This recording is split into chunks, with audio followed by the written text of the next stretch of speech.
Japanese have rites and ceremonies so different from those of all other nations.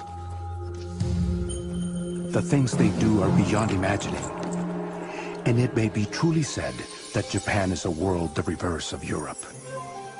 To the first Westerners in Japan, it was a mysterious world. It was the fabled Isle of Zipangu that Marco Polo had only heard about. The land of riches that Christopher Columbus set out to find.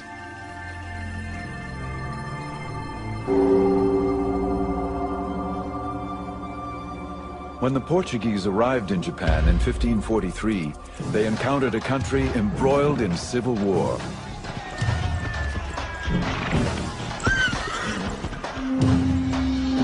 Out of this chaos, one samurai warrior would emerge. He would create a regime so strong it endured for over 250 years.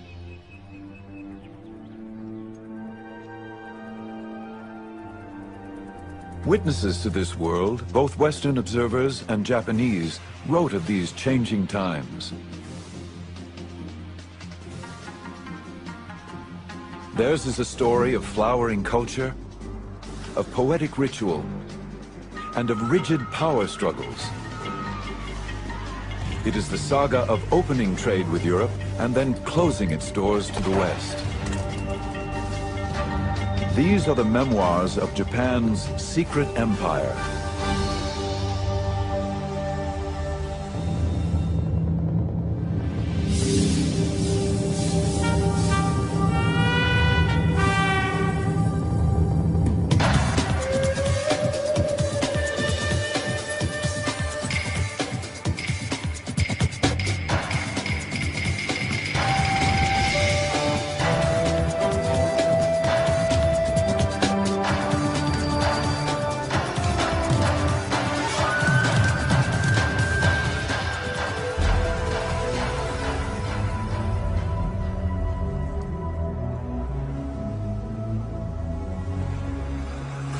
On the 25th day of the 8th month of the year of the water and the hair, there appeared off our western shore a big ship.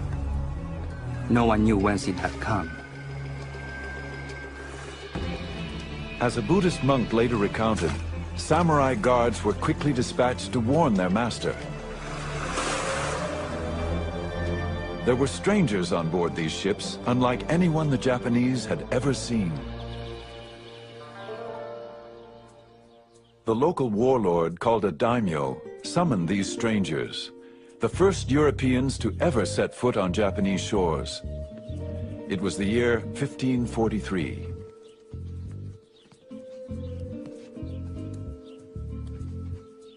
When these Portuguese merchants arrived, the daimyo was intrigued by their peculiar, unknown weapons. The Japanese always like novel things, new things, a fad, so to speak. And so they were very, very interested in the Europeans.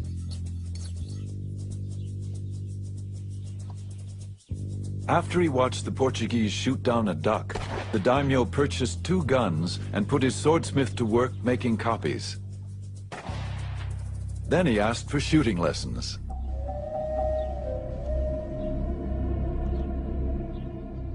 These first Europeans, their guns and their religion, would have unforeseeable consequences.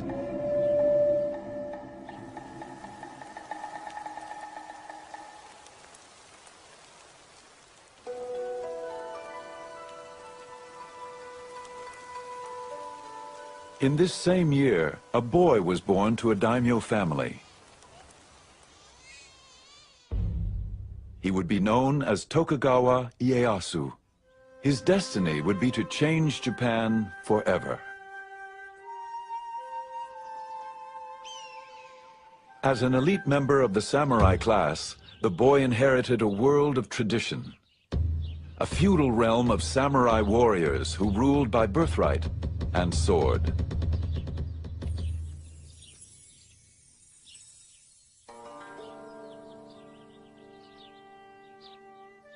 The son of a daimyo lord, Ieyasu would soon have to give up children's games for the politics of war.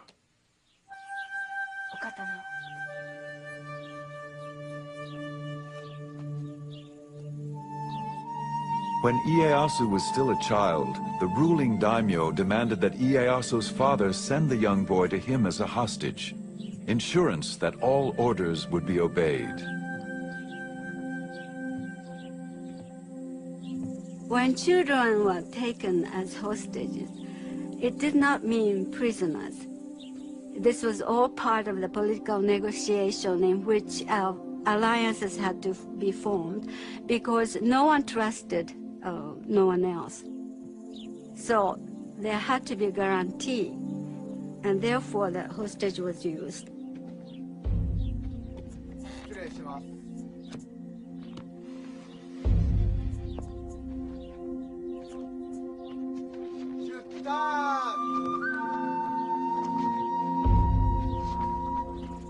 As a hostage, the young samurai boy traveled in the style befitting his daimyo rank.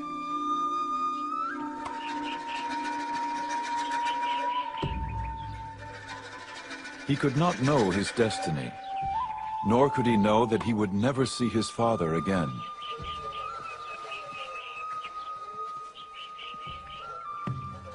He would grow up a hostage, his life captive to the turmoil of civil war.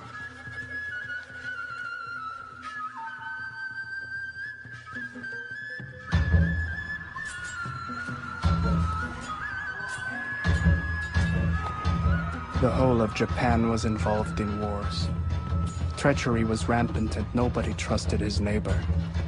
They would enter into league with one faction and then desert it for another, as the winds of fortune blew.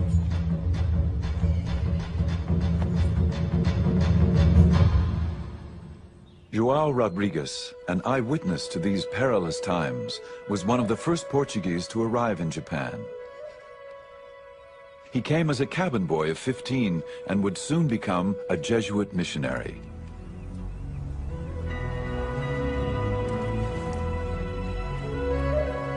As Portuguese merchants traversed the oceans in search of new ports for trade, Jesuit missionaries accompanied them, searching for souls to save.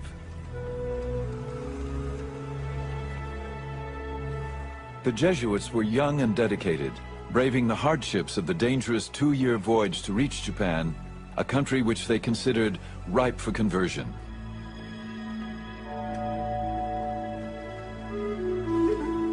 They sent home tantalizing reports of an alien world.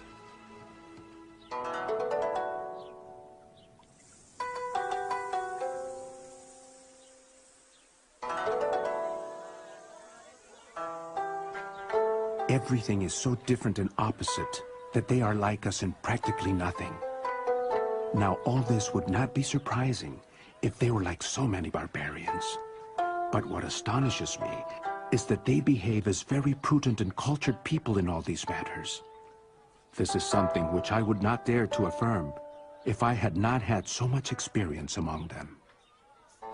The missionaries thought that the Japanese were such a remarkable race. Their culture was so developed that it was worthwhile writing back to Europe about the culture which they found, the language the Japanese spoke, and a very complex political system without any influence from Christianity, without any influence from Europe. And so I think this is a thing which one should bear in mind, that this was the first time Europeans dealt with Asians on equal terms and not as conquerors and conquered people. Their way of writing is very different from ours because they write from the top of the page down to the bottom. I asked a Japanese why they did not write in our way, and he asked me why we did not write in their way. He explained that as a head of a man is at the top and his feet are at the bottom, so too a man should write from top to bottom. During his more than 30 years in Japan, João Rodrigues became so fluent in Japanese, he became known as the interpreter. His work allowed him to observe all levels of society, from the highest daimyo warlords to the lowest Japanese farmer. Every class of person, noble or humble, uses a fan throughout the whole kingdom. People who have business matters and other things which they wish to remember, write them down on their fans. They are always carrying these fans about in their hands, opening them, shutting them, and looking at them. Nobody would go out into the street without one.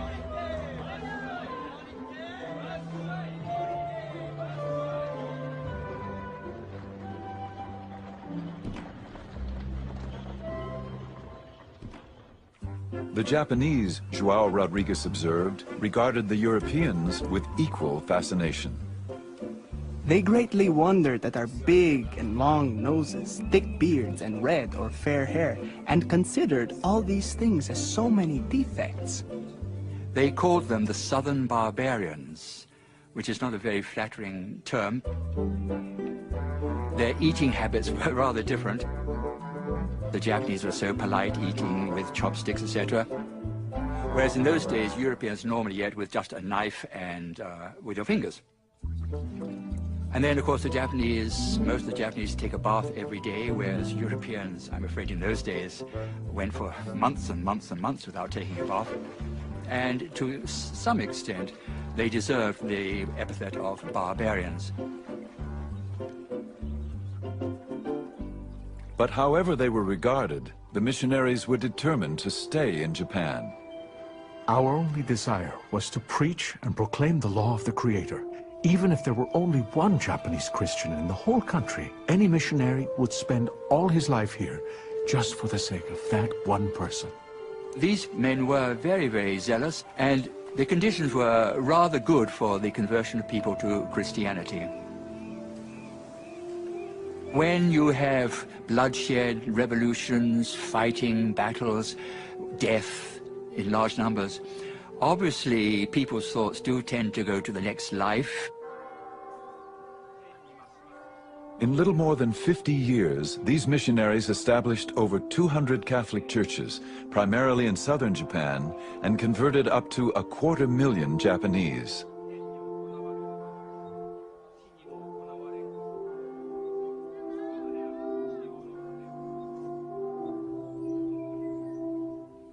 When a Japanese lord or Japanese daimyo changed his religion, he would bring pressure on his people because he had absolute power of life and death on the people below him.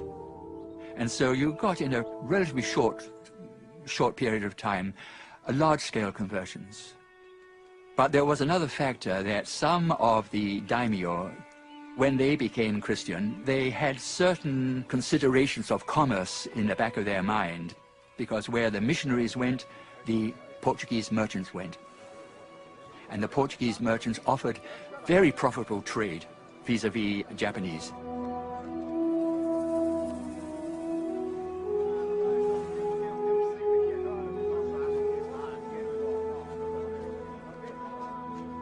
Commerce and religion intertwined. Some Japanese profited, while others watched with growing concern, convinced of Christianity's threat to their power. Merchants and missionaries, these early Europeans had set a course which would eventually run into unexpected consequences.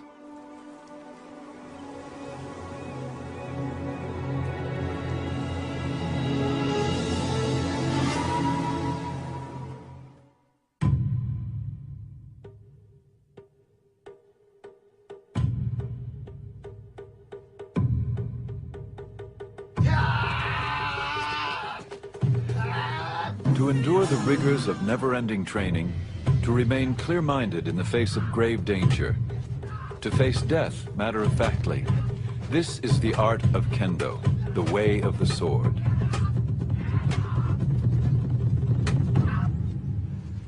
Master swordsmen taught young samurai the skills of sword fighting and the traditions of a samurai code of honor.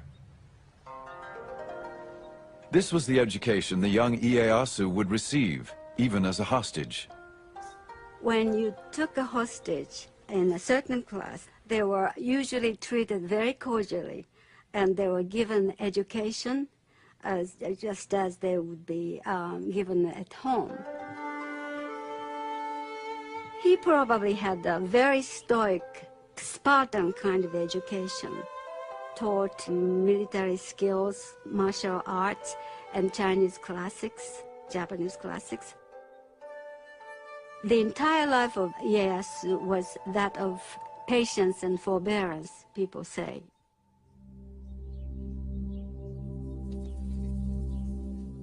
The young hostage, Tokugawa Ieyasu, would learn what it meant to be a samurai. Adopt a stance with the head erect, neither hanging down nor looking up, nor twisted.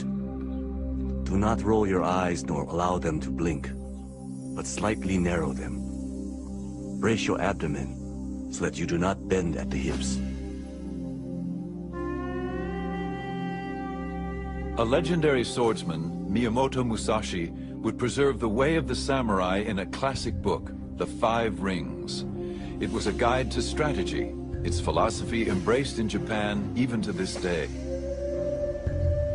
In all forms of strategy, it is necessary to maintain the combat stance in everyday life, and to make your everyday stance your combat stance.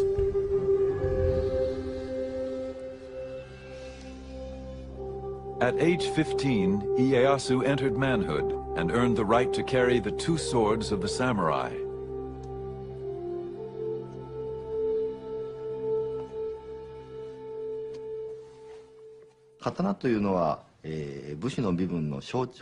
The sword was the symbol of the samurai class. Only the samurai were authorized to carry two swords, a large one and a small one. The samurai, with these two swords, ruled over the farmer and the merchant. You're born into being a samurai, it's a responsibility. Amongst the responsibilities of being a samurai was always carrying one's sword to use to enact justice. If somebody were rude to you, it was your duty to kill them. But still, no samurai would walk around outside without a sword. And if they were caught without a sword, they could be punished for not upholding their duty. While the samurai class comprised less than 10% of the population, their presence loomed larger than life. Even the missionaries wrote as if the samurai were the whole of society. They carry a sword and dagger both inside and outside the house, and lay them at their pillows when they sleep. Never in my life have I met people who rely so much on their arms. They are very warlike, and are always involved in wars, and thus the ablest man becomes their greatest lord. It was not only the men who swore to uphold this ideal. Samurai women were also trained to protect their family. The most important thing about samurai's daughters or wives was never to forget the honor and the pride as samurai's daughter. In crisis, they had to be prepared to kill themselves rather than be shamed, disgraced by the enemies.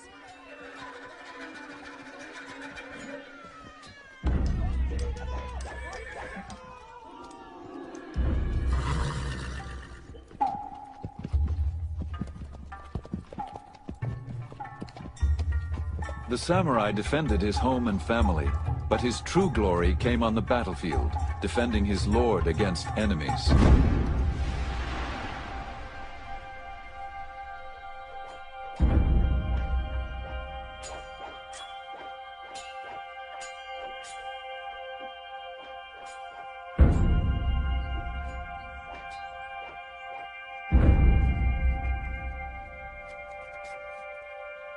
The samurai dressed carefully for combat.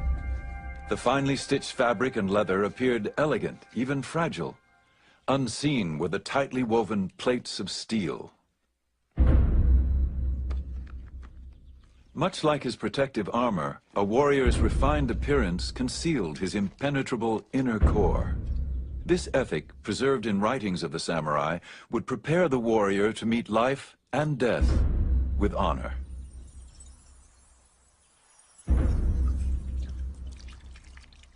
A samurai would wash himself with cold water every morning, scent the shaven top of his head and hair with incense to make himself presentable. He was ready to be killed in battle at any moment. Cherry blossoms are often compared to the samurai, They are a beautiful sight, like the warrior in his shiny armor. But it takes only one big storm for the petals to fall to the ground, just like the warrior in battle.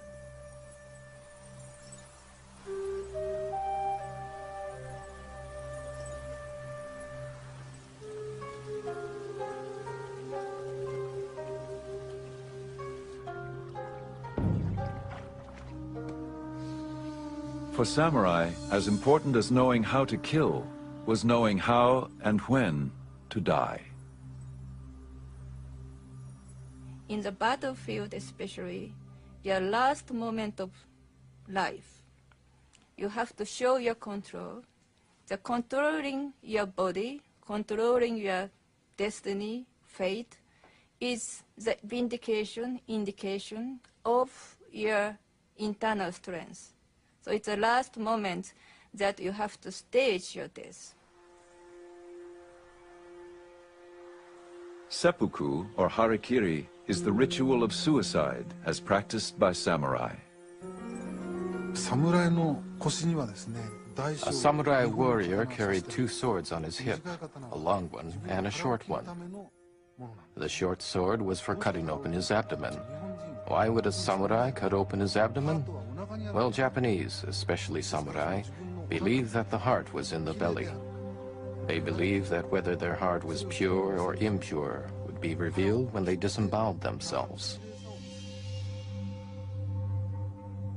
From the death poem to the final thrust of the dagger, seppuku is a ceremonial ritual of suicide ensuring an honorable death.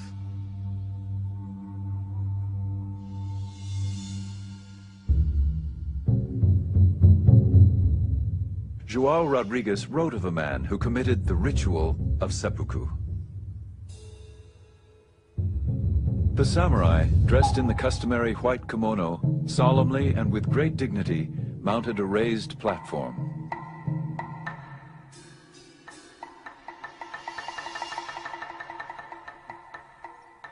Then, in a loud voice, he told them to watch him carefully as he cut himself open.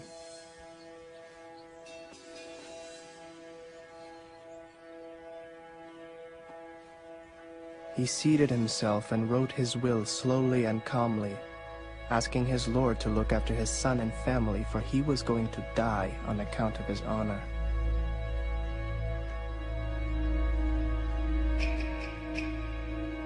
He bade farewell, and then in front of them all, he fearlessly cut his belly.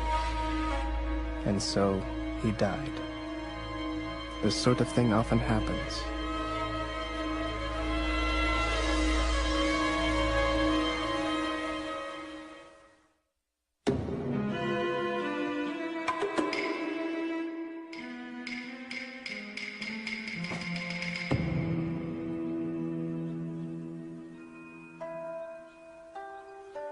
There is timing in everything.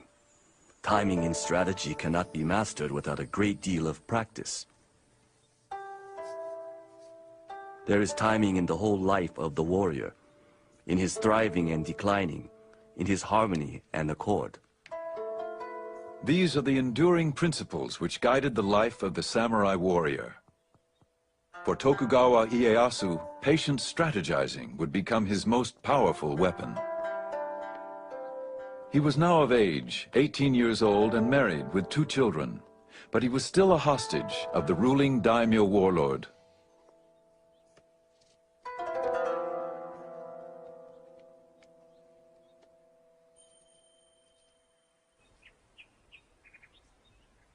As time passed, Ieyasu strengthened his skills as a warrior, fighting alongside his daimyo master. When his master was killed in battle, Ieyasu was finally free to determine his own destiny. Ieyasu was put in a position to have to make a decision at some point, whether to go along with the hostage family, but at all times he never forgot his ambition to go back to his original castle and to regain all the territory that his father's family had, and to expand that, and to go back to his retainers who were faithfully waiting for him.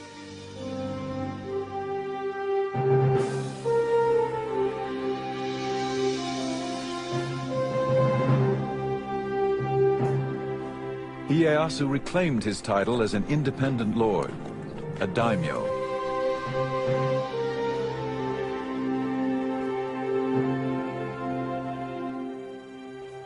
He returned to his family estate.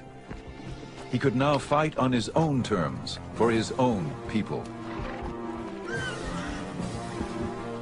I fought against my enemies solely in order that I might take my revenge on my father's adversaries. Because I was convinced of the rightness of my intention to help the people and bring peace to the land. The years of captivity had honed his discipline. According to his samurai training, he now carefully plotted his strategy.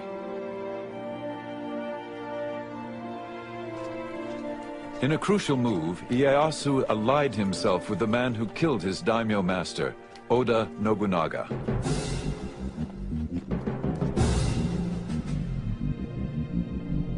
Nobunaga had become the most powerful warlord in Japan, feared and ruthless. The missionary João Rodrigues documented Nobunaga's campaign to unify Japan. Nobunaga was the first to begin cutting through the thick forest of wars and discord in Japan. He subdued about half the country, and fear of him made the remaining part ready to obey him in anything.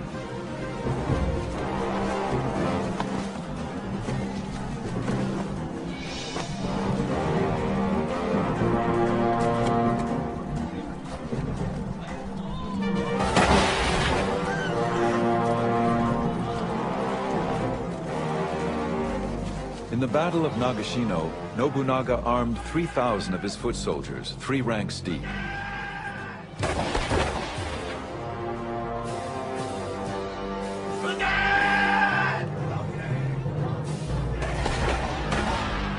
As 10,000 enemy warriors charged, Nobunaga's musketeers fired in succession, decimating the opposing army.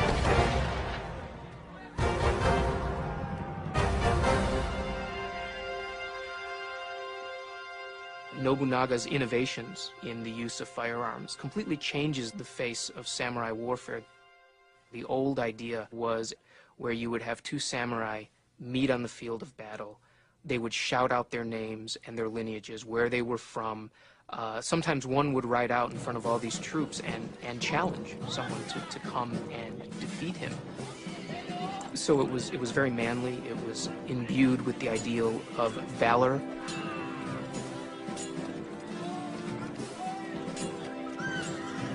Now you have faceless ranks of samurai shooting other faceless ranks of samurai. Nobunaga continued to amass power until one night treachery within his inner circle caught him off guard.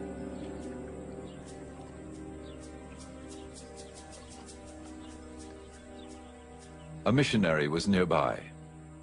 Some Christians came just as I was vesting to say an early mass, and told me to wait because there was a commotion in front of the palace. We'd once begun to hear musket shots and see flames. We learned that it had not been a brawl, but that one of his generals had turned traitor.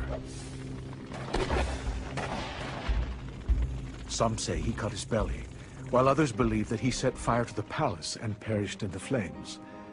What we do know, however, is that of this man, who made everyone tremble not only at the sound of his voice, but at the mention of his name, there did not remain even a small hair which was not reduced to dust and ashes.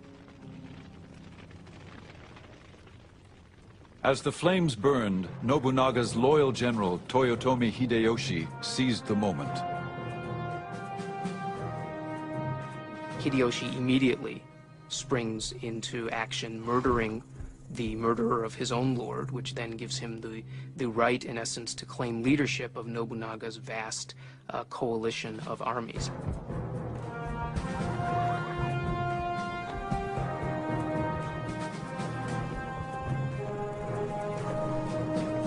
Ieyasu watched from a distance. Would he subordinate himself to Hideyoshi's command? Or was it time to fight for control?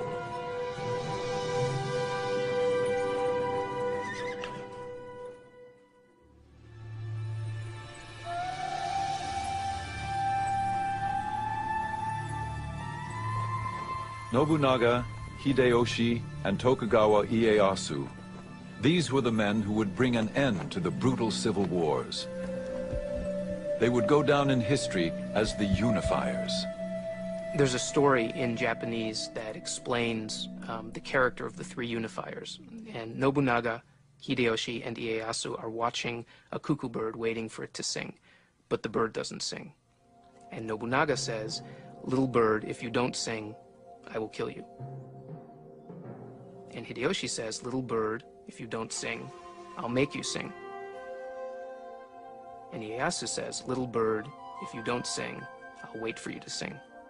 And Ieyasu is a patient strategist who will wait for things to go his way, and then he'll act.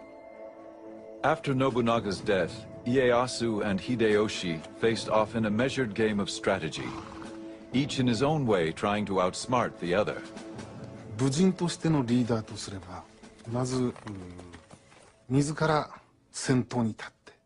As a military leader, Ieyasu was a courageous man who never hesitated in battle. However, though he was brave, he was also cautious. One famous story, Ieyasu was known as an excellent horseman. One day he and his troops had to cross a very narrow bridge over a raging river. Everyone was watching to see how the great Ieyasu would ride his horse over this dangerous bridge. To his men's surprise, Ieyasu dismounted, took the horse's reins in his hands, and carefully led the horse over the bridge to the other side of the river. That's how vigilant he was. I believe this kind of caution helped him to be victorious in battle. While Ieyasu practiced restraint and careful strategizing, Hideyoshi acted quickly and decisively. Hideyoshi was from peasant stock. The son of a lowly foot soldier, he worked his way up through the ranks. Hideyoshi became known as a brilliant general, and he held the same grand vision of himself. When my mother conceived me, she was given a miraculous omen. On the very night that I was born, the room was suddenly aglow with sunlight, thus changing night to day. Finally, they divined, the child whose birth was attended by these miracles was destined to become a man of unusual attainments. This prediction is fulfilled in me. Shortly after Hideyoshi took control, Ieyasu challenged him. But Ieyasu soon realized there was more to be gained as Hideyoshi's ally than as his enemy.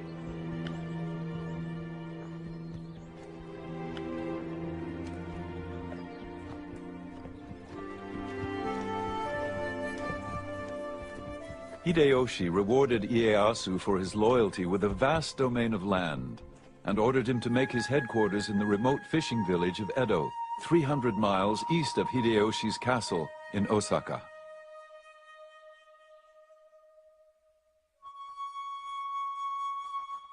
Some might have thought the gift an insult.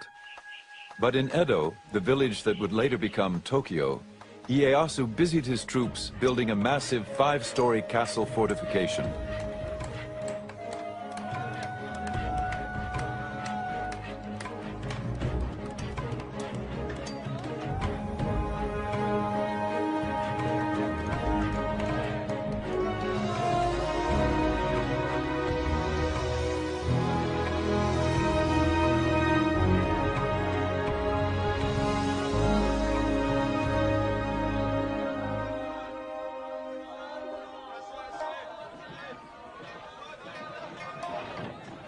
Within the walls of the city of Osaka, Hideyoshi was consumed with fortifying his own castle.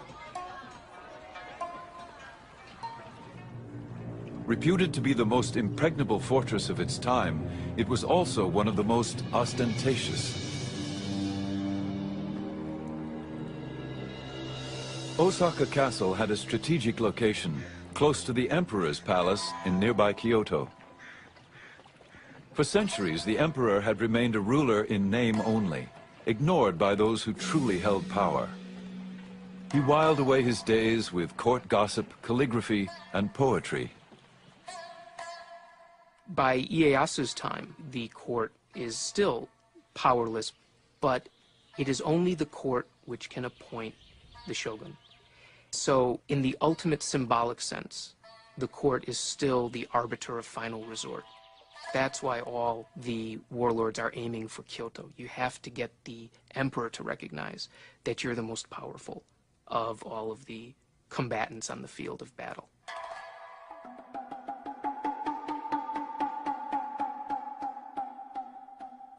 Hideyoshi curried the emperor's favor, inviting him to no plays and musical performances. But the emperor would not grant this warrior of peasant stock the title of shogun.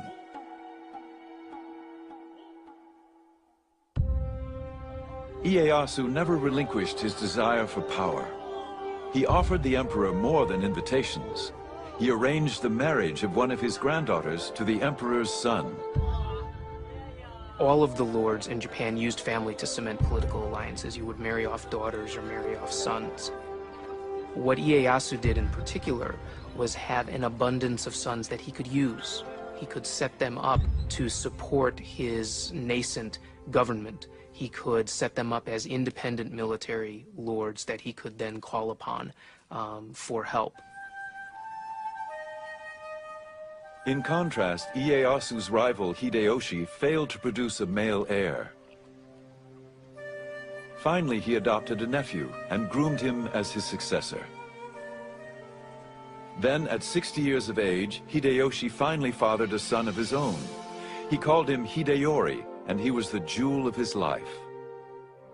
Hideyoshi's thoughts now turned to the safety and survival of his young son. I cannot describe the endless tedium, as if I were guarding an empty house when Hideyori is not here with me. I say again, strictly order that all be vigilant against fire. Each night have someone make the rounds of the rooms 2 or 3 times. As Hideyoshi obsessed over his own son, his adopted son, now an adult, was in peril. It's clear that by the end of his life, Hideyoshi was acting more and more erratically. He became increasingly cruel, if not sadistic. Then when he finally, in his final years, produced an heir of his own, he ordered this adult male who had been his heir to commit suicide. Hideyoshi then ordered his adopted son's entire family put to death. A missionary recounted. They were drawn along the streets in the carts, the open view of the world. 31 ladies and gentlewomen, with the 2 sons and 1 daughter of his adopted son, the oldest of whom was not more than 5 years old. All their bodies were thrown into a pit, over which was built a little chapel with a tomb in it, with this inscription: the tomb of the traitors.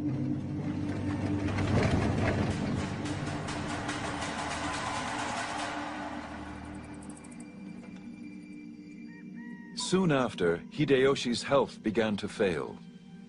He wrote his death poem.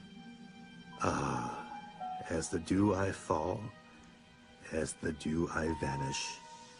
Even Osaka Fortress is a dream within a dream. Hideyoshi then called Ieyasu and 4 of the most powerful daimyo to his deathbed. He appointed them legal protectors of his 5-year-old son Hideyori, his heir and the future ruler of Japan.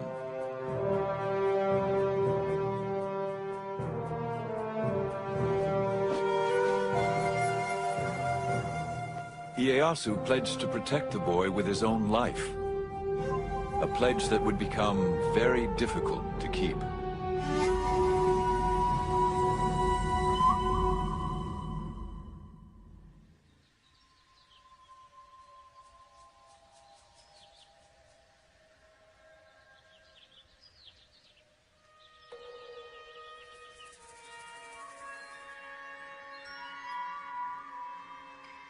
It is said that war is a curse.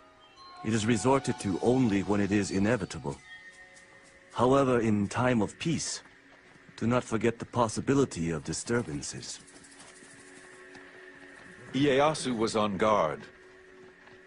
Those daimyo who feared his growing power began to plot against him. Ieyasu's territory now extended throughout most of Japan. He was determined to maintain his holdings and expand his base of power. One of Ieyasu's nicknames is the Old Badger, and it reflects his craftiness, as well as his famed ability to wait. And he waits until after Hideyoshi is dead, until he has a clear preponderance of power, and then makes his move to become the dominant military leader in Japan. Ieyasu mobilized his troops. He sent one division to Ogaki Castle, where his enemies were gathering.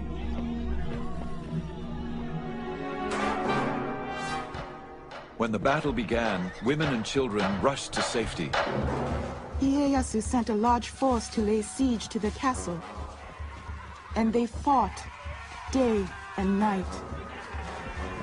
One of the young girls at the castle later told her family of the terrifying experience. Mothers, concubines, and daughters all stayed in the tower and cast bullets.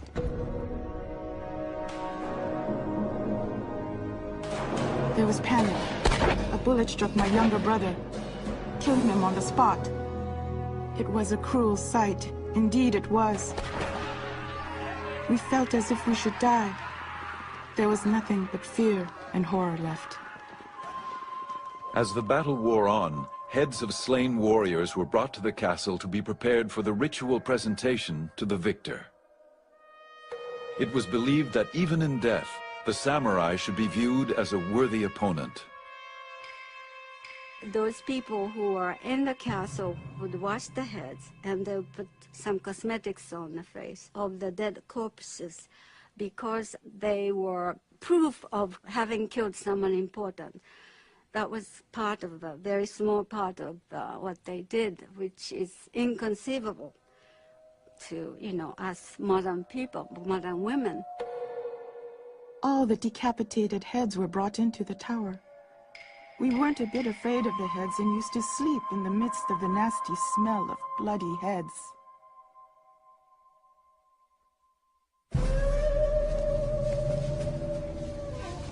Victorious at Ogaki Castle, Ieyasu's troops now pursued the rebellious daimyo and their armies. They faced off in a narrow valley just west of the village of Sekigahara.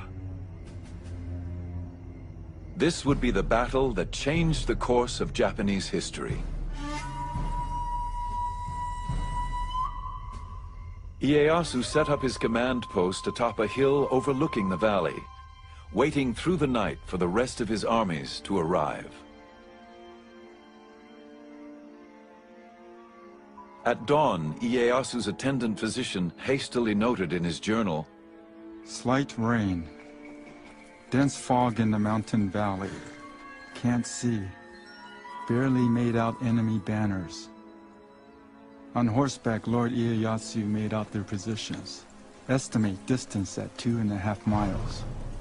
Ieyasu was outnumbered, with only 50,000 troops challenging his enemy's 80,000. He waited for his son to arrive with reinforcements.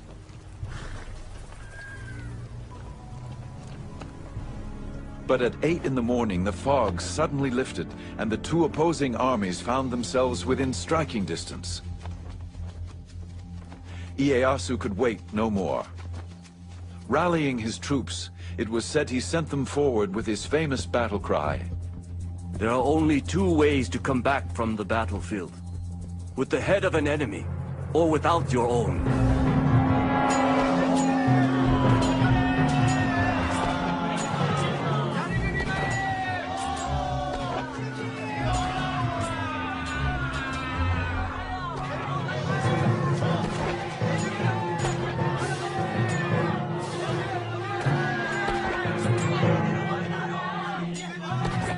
Ieyasu watched as his troops faced what seemed insurmountable odds.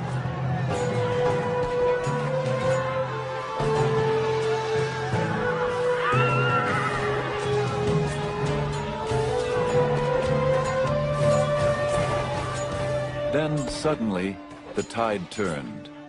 Several enemy daimyo and their armies, convinced of Ieyasu's ultimate victory, defected and joined Ieyasu's forces.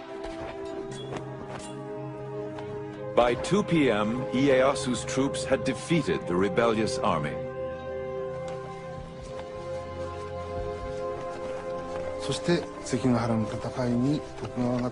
Tokugawa's victory at Sekigahara brought an end to the warring states and signaled the beginning of a new era. That's the significance of the Battle of Sekigahara. In recognition of Ieyasu's power, the emperor awarded him the title of Shogun, the barbarian subduing generalissimo. Tokugawa Ieyasu now had the authority to rule Japan in all military matters.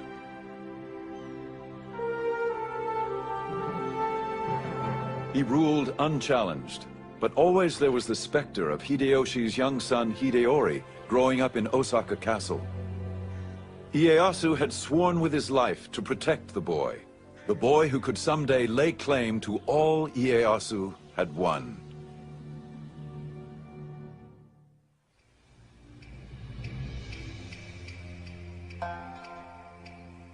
As the young boy Hideyori approached manhood, a daimyo warned, "Although he is Hideyoshi's heir, Ieyasu would never let him rule Japan. Sooner or later, some ambitious character will foment rebellion in his name. And even if Hideyori knows nothing about it, he will be blamed and forced to commit suicide to the grief of Hideyoshi's ghost."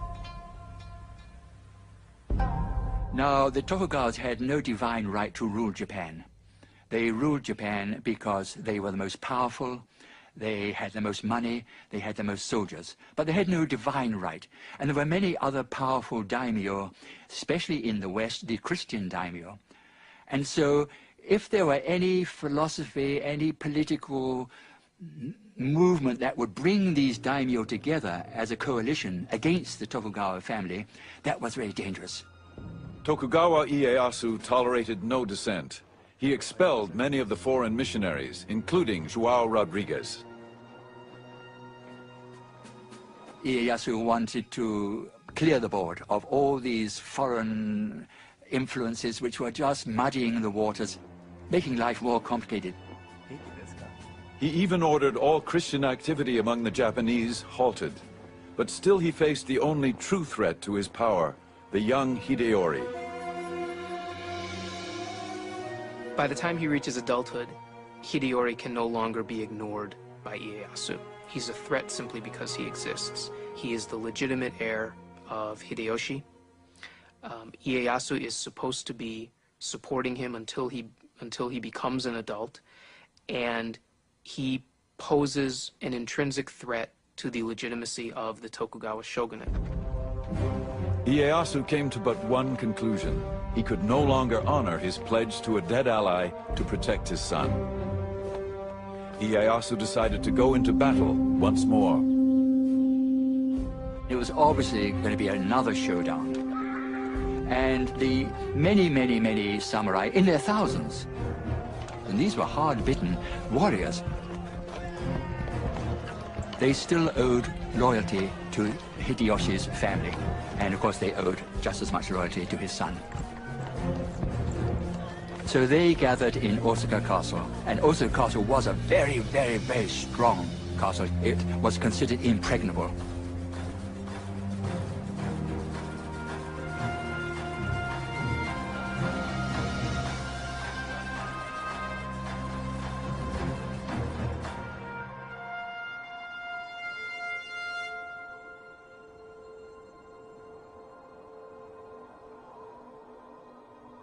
In the winter of 1614, Ieyasu accused Hideyori of subversion and ordered his troops to advance against Osaka Castle.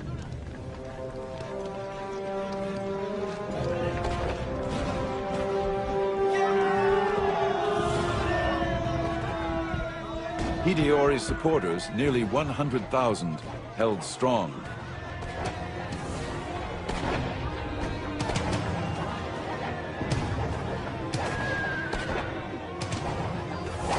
Ieyasu retaliated with a devious plan. He sent a woman samurai to negotiate a truce with Hideyori's mother.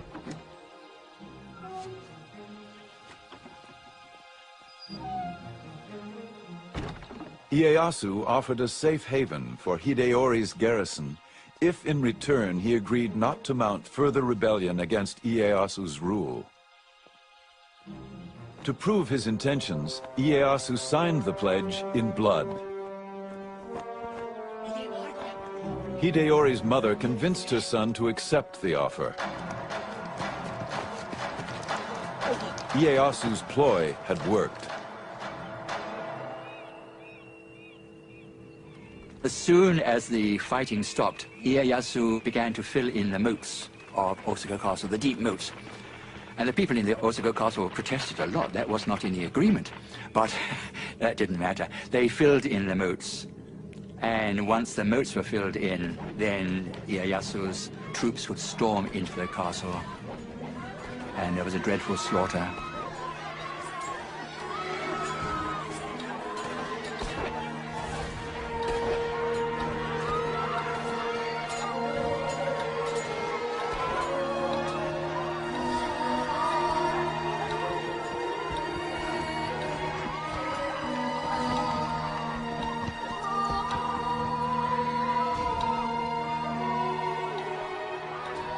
Thousands of defeated soldiers, women, and children fled the castle compound.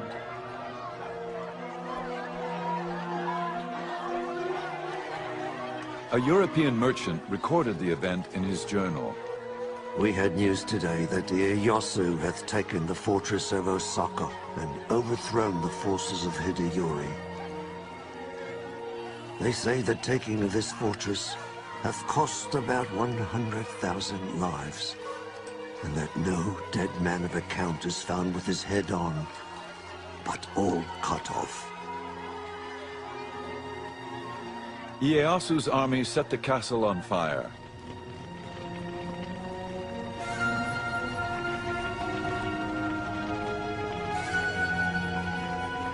As the flames raged around him, Hideyori refused to surrender and was left with no other option. He committed seppuku.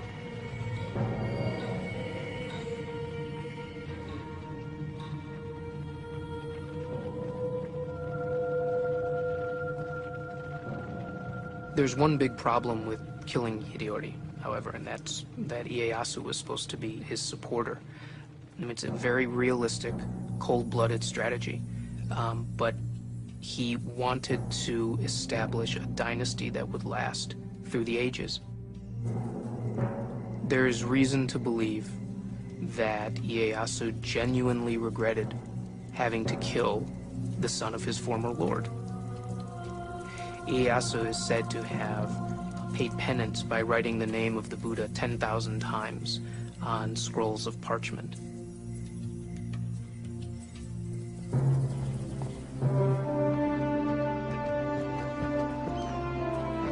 Tokugawa Ieyasu had wiped out the last threats to his power, or so it seemed. But not everyone was under his control. There were the Western traders who he valued but mistrusted, and the Christians who he considered a threat. Tokugawa Ieyasu had won the wars. His struggle to control the future of Japan had just begun.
In the early 17th century, the ruler of Japan, the shogun, was told this story. One day, the king of the Portuguese said to his council, "Far to the east lies a country called Japan, and it abounds in gold and silver. Why should not that land be added to my domains? The best way to make ourselves masters of the land is by means of our religion, and then send in the army." The shogun, Tokugawa Ieyasu, and his legions of samurai warriors were undaunted by stories of foreign invaders. He was a strong leader and had brought peace to the war-torn nation.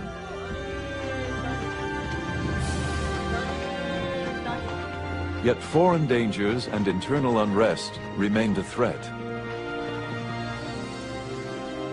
As Japan deferred to the will of the shogun, eyewitnesses wrote of these remarkable times. These are their memoirs of Japan's secret empire.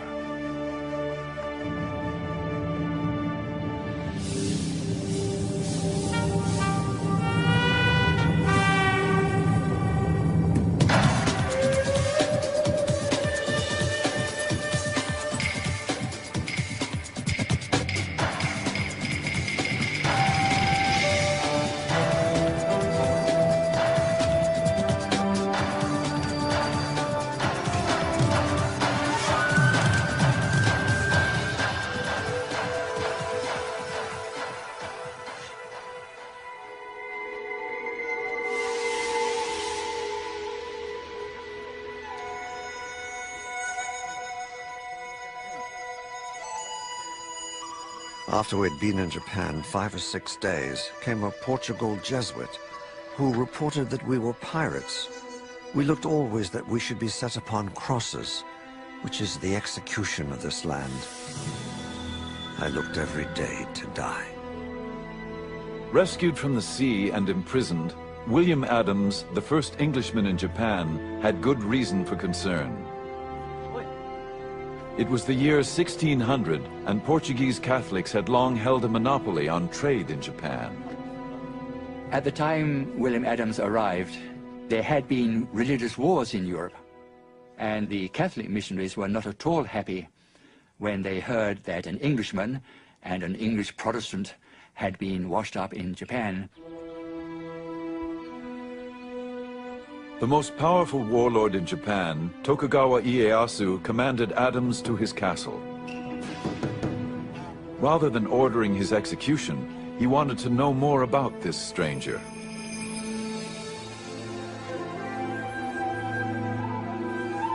The summons was highly unusual, as only the highest-ranking officials were ever received by the great man himself.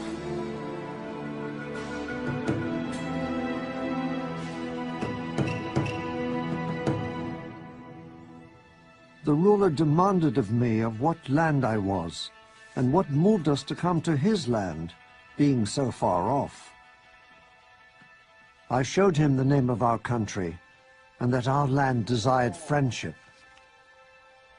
It appeared that Ieyasu was interested in more than friendship.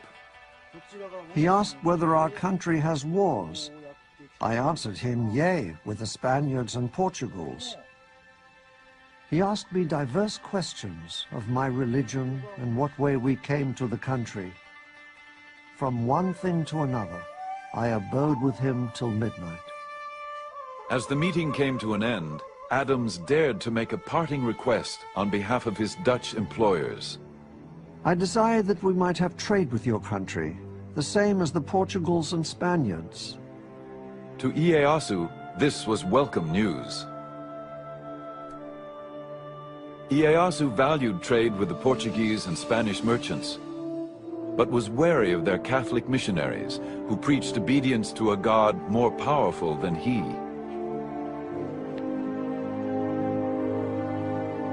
To avoid those he considered a threat to his own authority, Ieyasu wanted his own fleet of trading ships.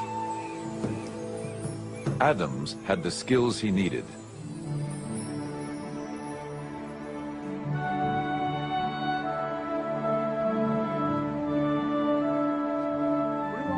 The English pilot had apprenticed as a shipwright.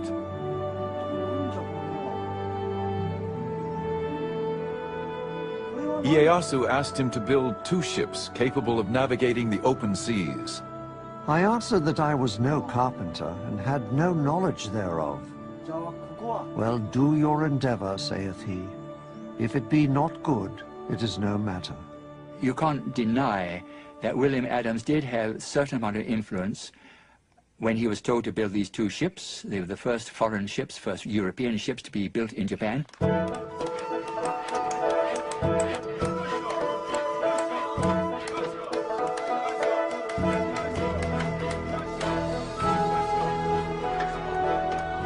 They were built with Japanese workers, of course, under his supervision.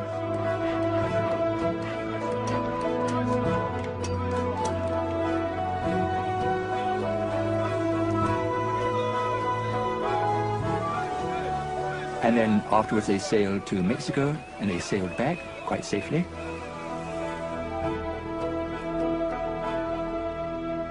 Ieyasu now had the leverage he desired. When the Catholic missionaries continued to gain converts and create problems, he expelled them. Life was complicated enough without these pesky foreigners interfering. And so that probably was the reason why he did not want Christians in Japan. Ieyasu replaced his Catholic interpreter with William Adams, who had been quick to learn Japanese. He was a Protestant, of course. Ieyasu knew that he had no interest in helping the missionaries, and so he was rather a valuable man to have around. Ieyasu still wanted to trade with the West, but on his own terms. Adams convinced Ieyasu that the Protestants did not want to convert his people. Ieyasu soon made him his commercial agent, and Adams negotiated especially favorable terms for the growing Dutch East India Company. The Hollanders be now settled, and I have got them trading privileges as the Spaniards and Portugals could never get in their 50 years in Japan.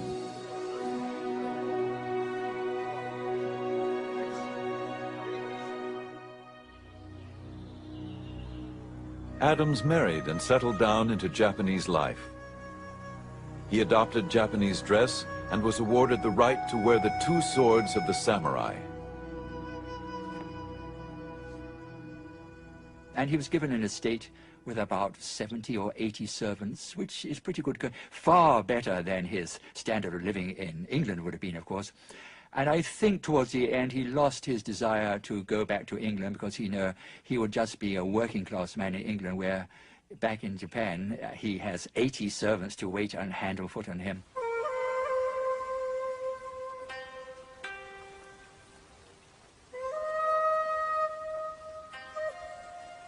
It was possible that Adams visited Ieyasu at his tea house for intimate conversation away from the politics of the court. The tea ceremony was much admired by a Western observer. The guests open the gate, walk along the path through the wood up to the tea house, quietly contemplating everything they see.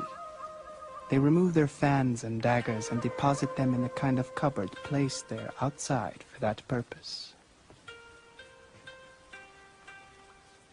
If Adams and Ieyasu had private political discussions, the tea house was also a retreat where they could replenish their souls. This gathering for tea and conversation is not intended for lengthy talk, but rather to contemplate within their souls, with all peace and modesty, the things that they see there, and thus, through their own efforts, to understand the mysteries locked therein.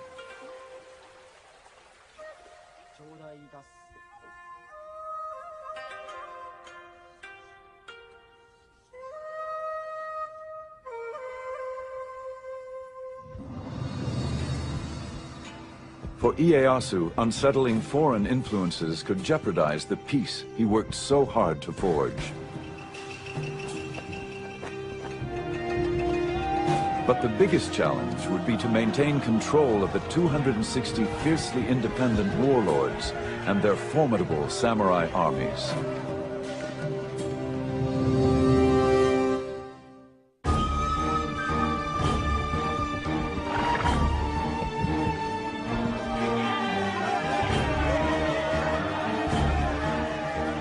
Tokugawa Ieyasu became shogun in 1603 and united Japan after generations of civil war. All of the great lords had been fighting for a century. They were tired of fighting. They wanted to secure their own positions.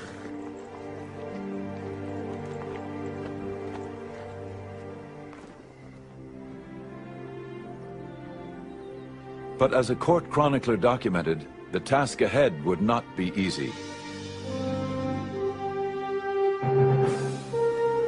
Although he had conquered the country on horseback, being a man of wisdom, he fully appreciated the impossibility of governing the country on horseback.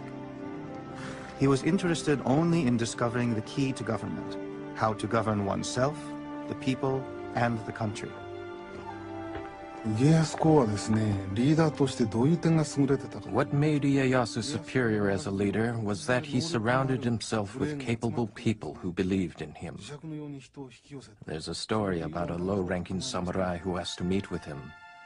Ieyasu listened attentively. After the man left, a higher-ranking lord said to Ieyasu, "What a waste of your time." Ieyasu replied, "It took great courage for that man to approach me. If I didn't listen, he would never come again." Peace would not be secured by leadership alone. Ieyasu had to curb the power of the daimyo, the feudal lords. These lords are building enormous territorial, centralized domains. What the feudal lords are trying to do is essentially control everything and everybody within their territories. They control all the fighting men, they control all the peasants, they control all the resources. Ieyasu allowed the daimyo to rule their own domains, but he prohibited them from doing anything that might enhance their power or status relative to each other. In Tokugawa, Japan, a daimyo was restricted to only one castle, and to enlarge it, he had to receive permission.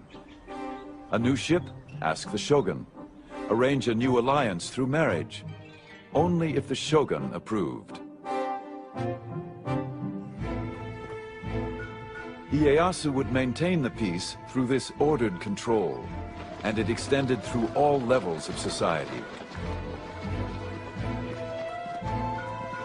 The Japan that Ieyasu fashioned was built on the ancient teachings of Confucianism. Obey the traditions of hierarchy and respect authority. A Japan in keeping with the samurai traditions.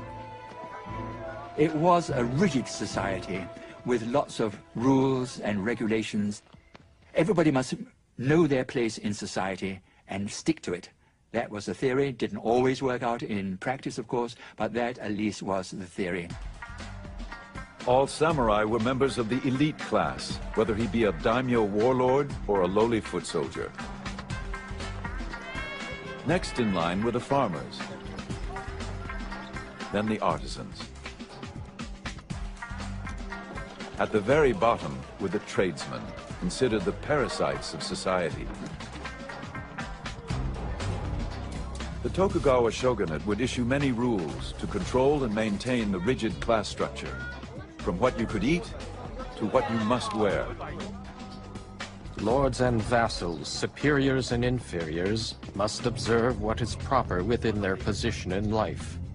Without authorization, no retainer may wear fine white damask, white wadded silk garments, purple silk kimonos, purple silk linings, and kimono sleeves which bear no family crest.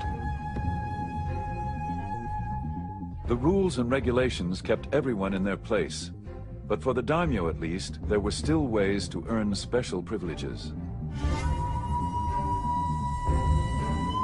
Ieyasu decreed that the lords must help build his castle and the surrounding city of Edo.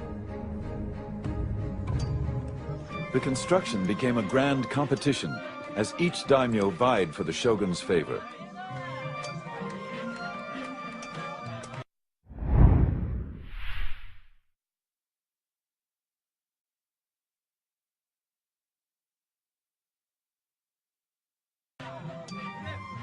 Soon they transformed the small castle and backwater village of Edo into a magnificent domain.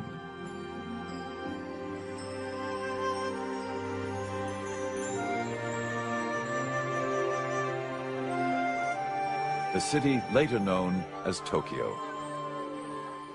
The streets are far broader, longer and straighter than the streets of Spain. They are kept so clean that you may well think that nobody ever walks along them.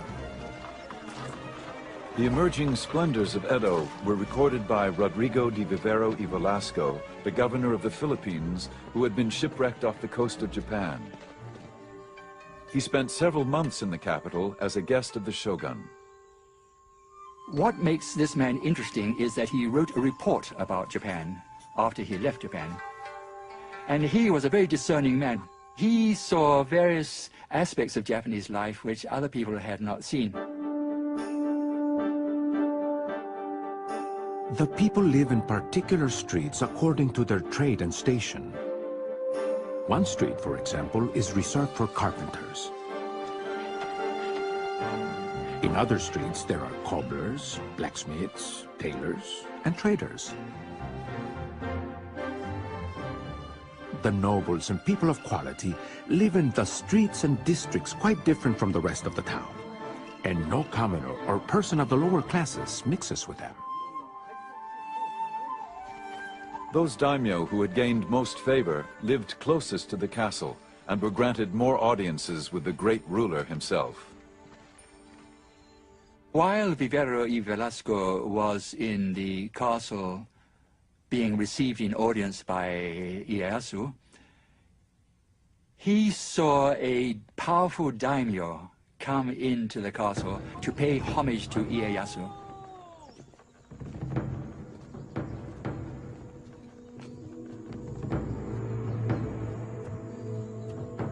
There entered one of the greatest nobles of Japan, whose rank was evident from the gifts he brought. Bars of silver and gold, silk robes. All this was first placed on some tables, but I do not believe the ruler even looked at it. 100 paces from the throne, the daimyo prostrated himself, bowing his head so low that it looked as if he wanted to kiss the ground. Nobody said a word to him, nor did he raise his eyes towards the ruler. And then finally somebody clapped, end of audience. Not a word had been said, end of audience, and he goes out backwards on his knees. And Rodrigo Velasco was very much impressed by what he had seen, because he realized the power Ieyasu had. Here was a powerful daimyo who had power of life and death in his own region. But when he comes to pay tribute to the shogun, what a lowly position he adopts. The great ruler had realized his vision. All of Japan was under his control. At 72, he was still remarkably vigorous. Then, on one of his regular hawking expeditions, he fell seriously ill.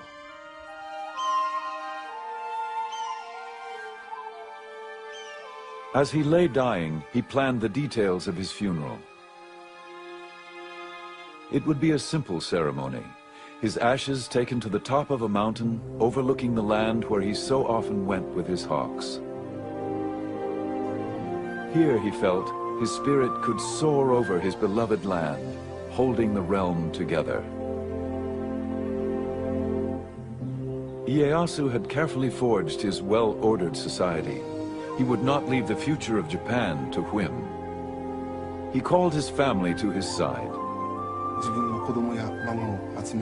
He told his children and grandchildren who were gathered around, "Because you are my descendants, you will become shogun.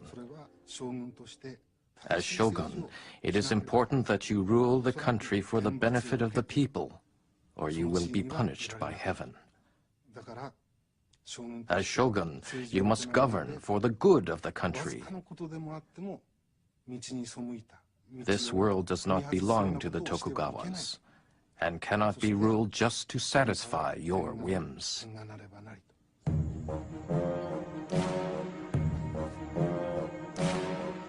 Among the family members was a young grandson, destined to become shogun. The child, Iemitsu, would grow up determined to carry on in the footsteps of his famous grandfather.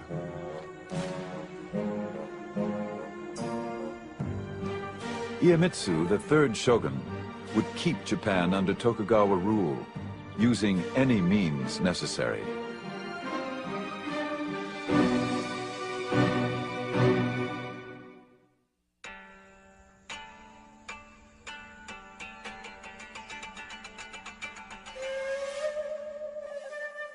The third Tokugawa shogun, Iemitsu, worshipped his late grandfather.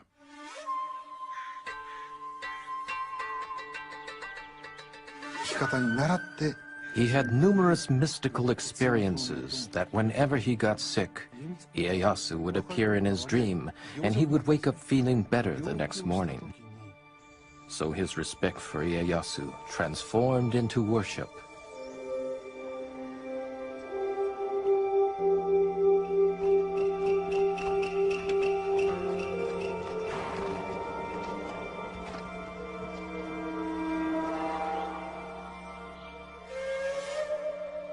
Iemitsu always carried a charm containing a piece of paper saying, "To live according to the way his grandfather would have lived."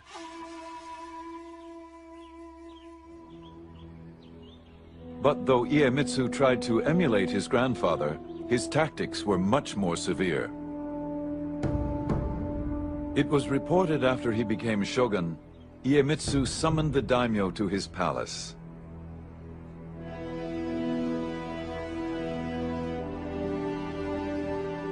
The lords waited all day in the cold without food or shelter. They began to fear for their lives.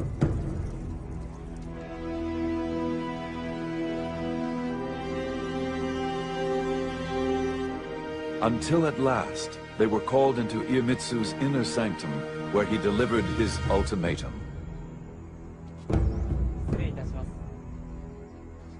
I have been in the position of a superior and a master from my birth. I shall henceforth treat all daimyo as my subjects.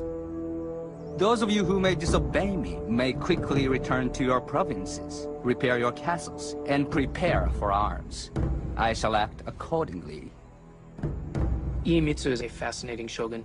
He's the first shogun who doesn't lead troops in battle. He had not proved himself on the battlefield. He did not have his own men who came with him into office when he became shogun. Iemitsu inherited a nation at peace.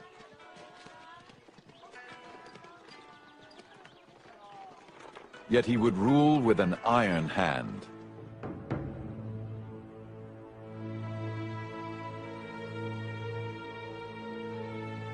He listened to few and spared no one. He would not tolerate competition, not even sibling rivalry. He ordered his younger brother to commit suicide.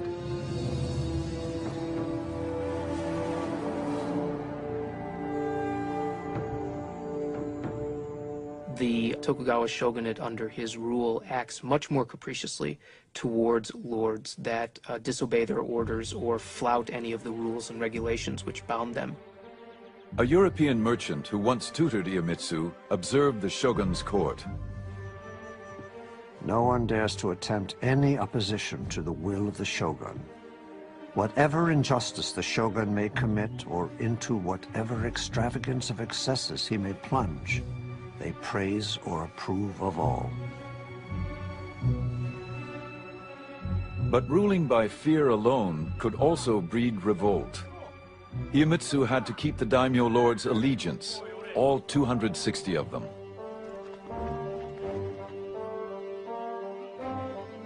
In peacetime, there was no common enemy, no spoils of war to reward the daimyo for their loyalty. Iemitsu had to find some other way to control the daimyo lords.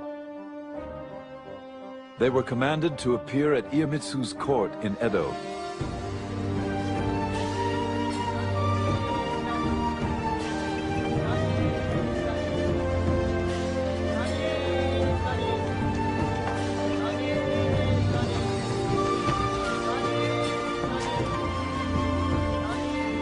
And they did not journey alone, as witnessed by a German traveler. The bodyguards and bearers put on a swaggering gait when they pass.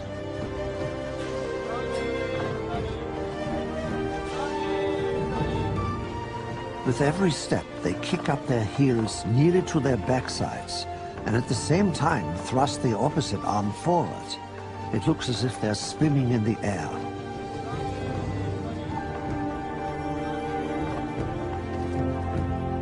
These elaborate processions often numbered in the thousands. They were part of a system known as alternate attendance. The alternate attendance system had been evolving over the decades of Tokugawa rule, and primarily what it meant is that great lords had to spend part of the year in Edo and part of the year back in their domains. They had to travel back and forth according to strictly set schedules, while their wives and children had to spend all their time in Edo. This was the single greatest administrative control on the outer lords during the Tokugawa shogunate.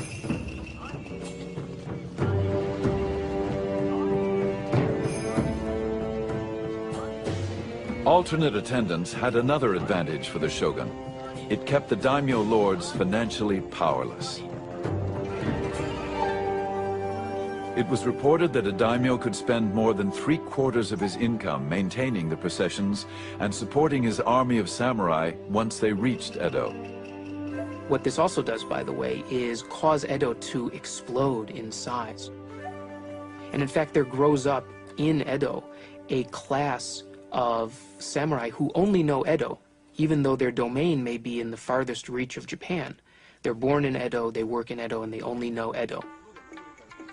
For the samurai warrior, life in peacetime Edo was the catalyst that changed the very nature of their existence. Prohibited from bringing their wives and families, the samurai lived a bachelor's life. They were paid a small stipend to perform their official duties, such as they were.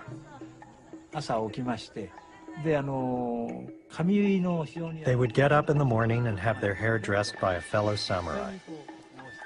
Then they would go to work on the grounds of the lord's estate. This they would do once every 4 or 5 days. These samurai would work only in the morning and then go home for lunch. At around 2 o'clock in the afternoon, they would go out on the town. It was a life that the once proud warrior could never have imagined. Edo was becoming a city of samurai whose job description was rapidly changing from soldier to bureaucrat. The life of a samurai, they aren't allowed to work, they're given enough money to live on, and mostly what they do is they spend every day at the house of a friend drinking and talking and studying and doing tea and reading books of old war tales and imagining what it would have been like to live in the 1500s. Life in 17th century Japan did not include the hazards of war. Yet peace brought its own perils.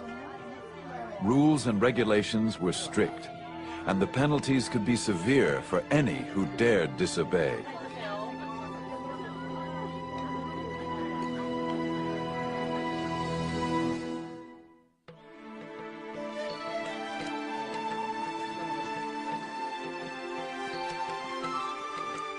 Fluttering our papers, the spring winds blow, when through the open barriers, how gratefully we go.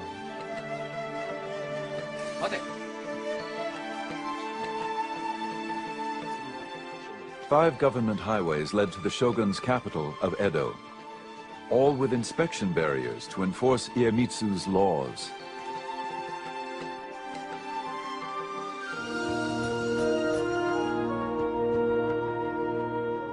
The shogun had improved the roads so his messengers could quickly reach any part of Japan.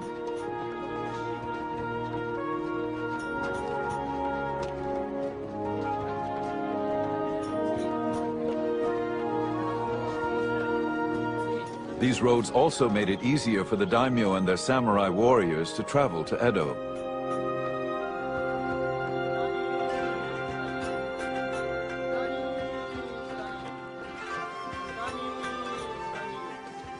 But for most Japanese, travel was an arduous process.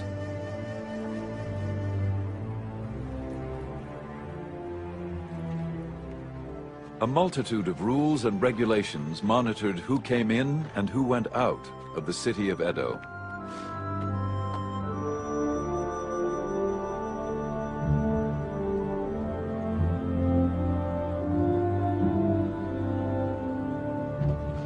Almost everyone needed a passport.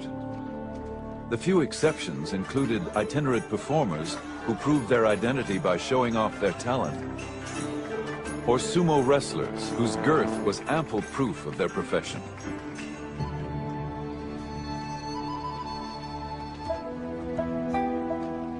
Farmers were routinely denied permission to travel from village to village. The government preferred to keep them working in the fields.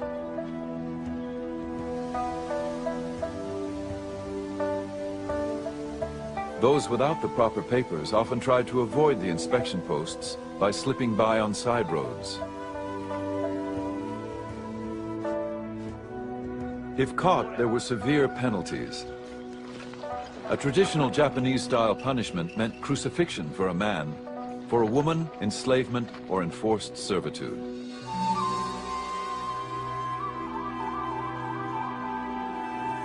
With so many laws and restrictions, one never knew when the shogun's edicts might actually be enforced. Sort of like a theater of punishment to try to scare people into behaving. Some ruler might decide that morals are going to hell in a handbasket and suddenly grab one person and punish them severely.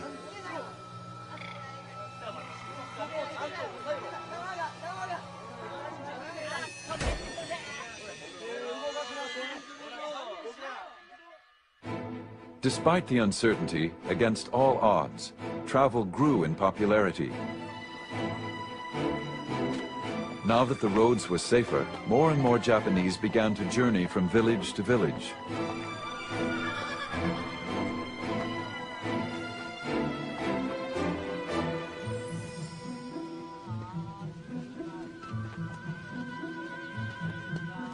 The most traveled road was the Tokaido, which ran for 300 miles from Kyoto to Edo. 53 rest stops dotted the highway. And so these post towns along the 5 great roads of Japan grew up to be very substantial towns themselves. They had inns, they had brothels, they had restaurants, they had places that sold medicine. There essentially grew up a post-town culture. People in the Tokugawa period, they were driven by a curiosity. People were beginning to think about Japan as a nation.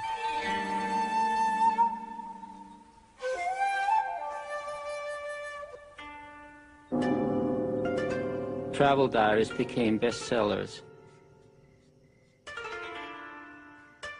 Inoue Tsujo was a young samurai woman writer who kept a diary as she traveled the Tokaido Road.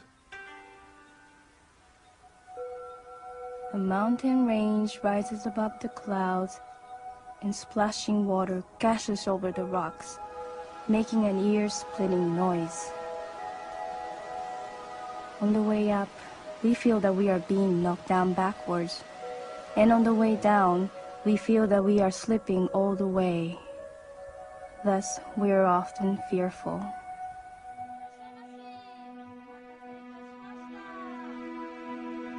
Inns along the way offered welcome respite to travelers like Tsujo. She was on her way to Edo to serve in the residence of a high-ranking samurai. Although Tsujo traveled on official business, accompanied by her brother, she still encountered disturbing difficulties. All travelers faced strict regulations, but women had an especially hard time. It was very difficult for women to travel in the 17th century. Firstly, because they had to get the permission of the household, who usually thought they would be better cleaning and cooking. And women's travel permits were much more elaborate. Many checkpoints wouldn't permit women to pass because women had to have a thorough inspection, they were body searched, and many checkpoints didn't have female officers to conduct that body search.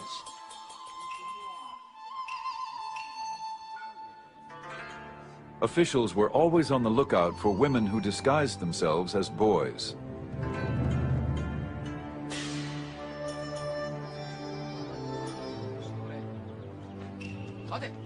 When Tsujo arrived at the barrier station, she was ordered to appear before an older woman guard.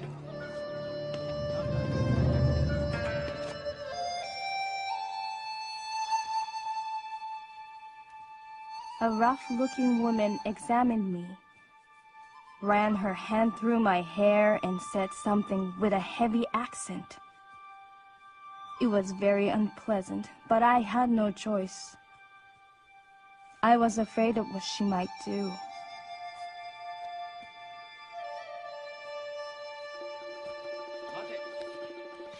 At another post, she experienced difficulties due to the wording of her permit. When I presented my official document at the barrier, they refused my passage. Because in the permit, I was only identified as a woman, rather than a young woman with long open sleeves.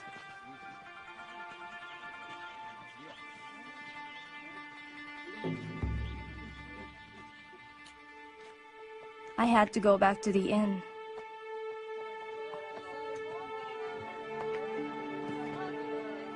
I was heartbroken. Tsujo worried if she would be allowed to continue her journey.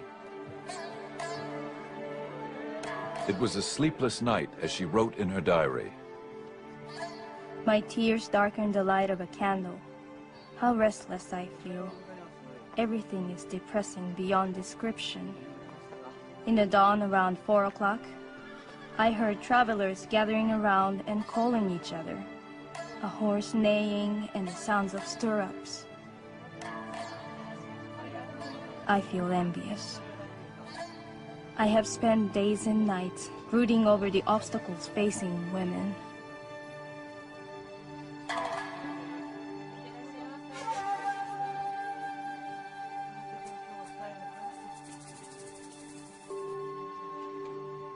Tsujo's plight was not uncommon.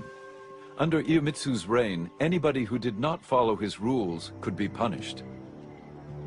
But there was one group persecuted simply because of their beliefs: the Christians.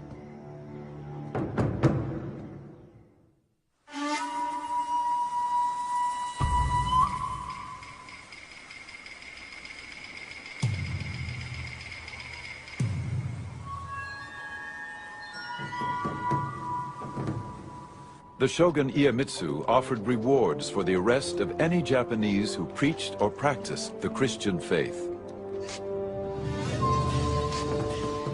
Any informer revealing the whereabouts of the followers of priests must be rewarded accordingly. If anyone reveals the whereabouts of a high-ranking priest, he must be given 100 pieces of silver.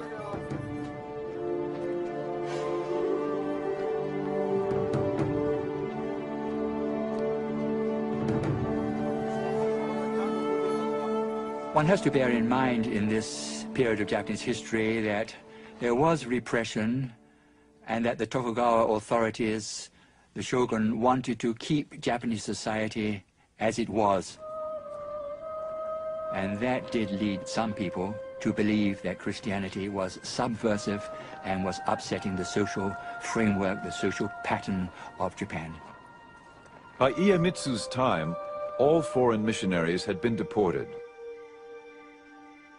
But the converts they left behind, the Japanese Christians, remained devout.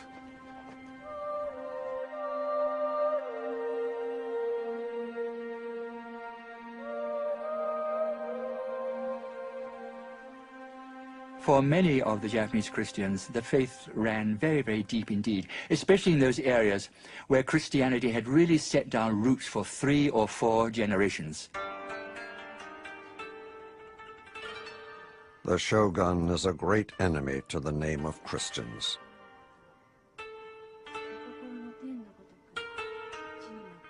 A European merchant observed the growing persecutions.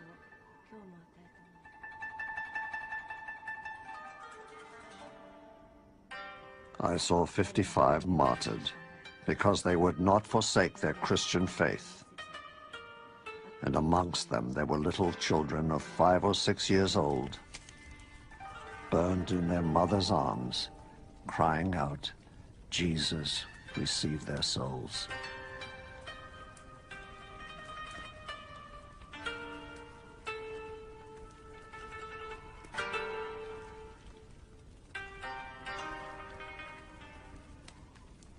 I would say the third shogun, Iemitsu, I think became morbidly pathologically fearful of Christianity. They thought that this was a threat to our power. They put out all the plugs, so to speak, to eradicate Christianity. Christianity was said to be evil, a wicked religion, subversive religion. And so that is why they took such extreme steps to eliminate the religion. Despite the persecutions, Christianity had struck a chord amongst many disaffected Japanese. They grew defiant, even willing to be martyred for their beliefs. I am a Japanese and Jesuit brother. I have not committed any crime, but die only for having preached the religion of our Lord Jesus Christ. I greatly rejoice to die for this cause. For me, this is a great blessing. I guarantee and affirm that there is no other way to salvation except by the Christian path.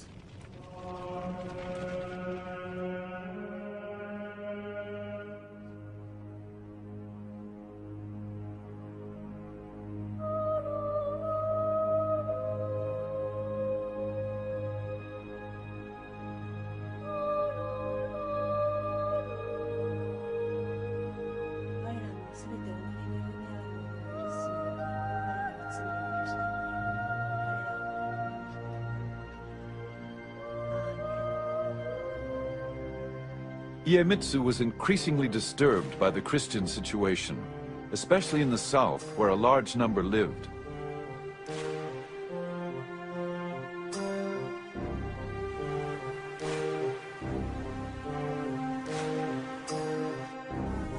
Even worse, many of the Christians were former samurai, now forced to work as laborers or farmers. But they were samurai in their hearts and well-versed in the use of weapons. For Iemitsu, this was unacceptable.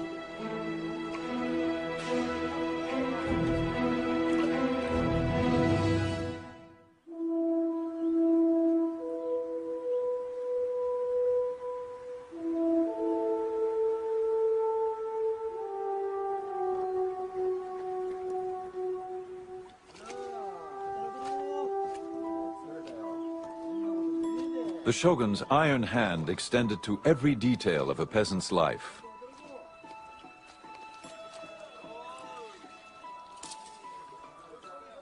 Farmers must work in the fields from dawn to dusk.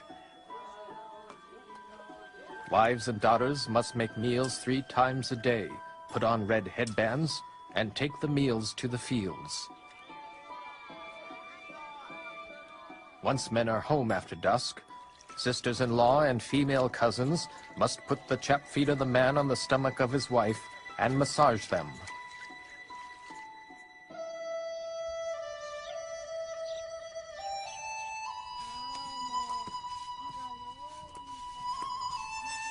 If the shogun's intolerable edicts weren't bad enough, the farmers were also heavily taxed. There were taxes on windows and shelves, a head tax on each newborn child, and a whole tax to bury the dead. The farmers were taxed in rice, the currency of the day.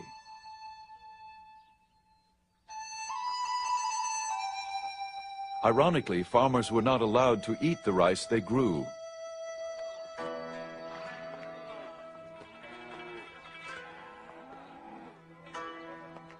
These taxes were collected by the daimyo to finance their elaborate processions to Edo,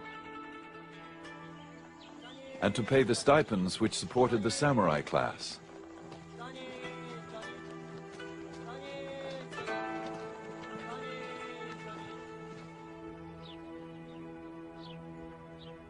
The farmers were in dire straits, as a Japanese writer lamented. Year by year, the farmers grew more exhausted. How could they sustain life itself under those circumstances?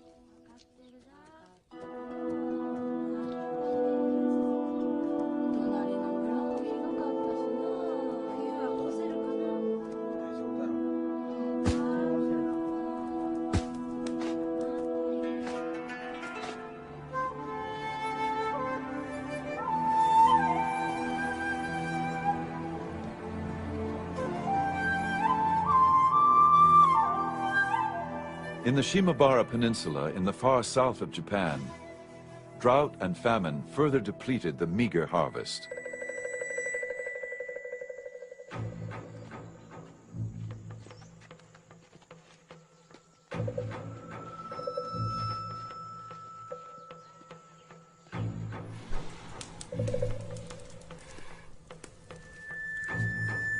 Those who could not pay the taxes were punished severely. In mid-December 1637, a single event ignited the long smoldering fuse.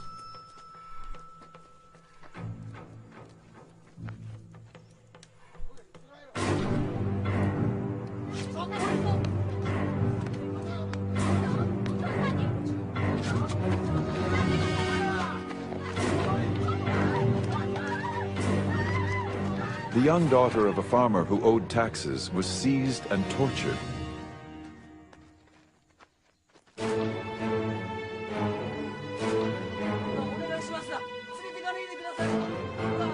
Furious with grief, the father and his friends killed the local governor, and the whole village, samurai, peasants, and Christians, rose in revolt. Soon the whole area was in the hands of the rebels, nearly 40,000. So what began as a social upheaval, a social revolt against the tremendously harsh taxation against the peasants, leaving the peasants almost starving, what began as that somehow developed into a Christian rebellion. A European merchant reported on the rebellion. A few days after the outbreak, the Christians joined the farmers. They cry out throughout the whole country that the time had now come to revenge the innocent blood of so many Christians and priests, and that they are prepared to die for their faith.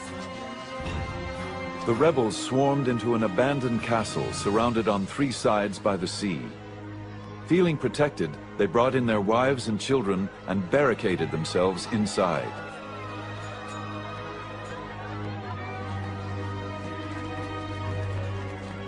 This was very upsetting. The peasants, who were the lowest of the low, the poor people, they had no right to rebel. And not only had they rebelled and revolted, but they were doing darned well militarily.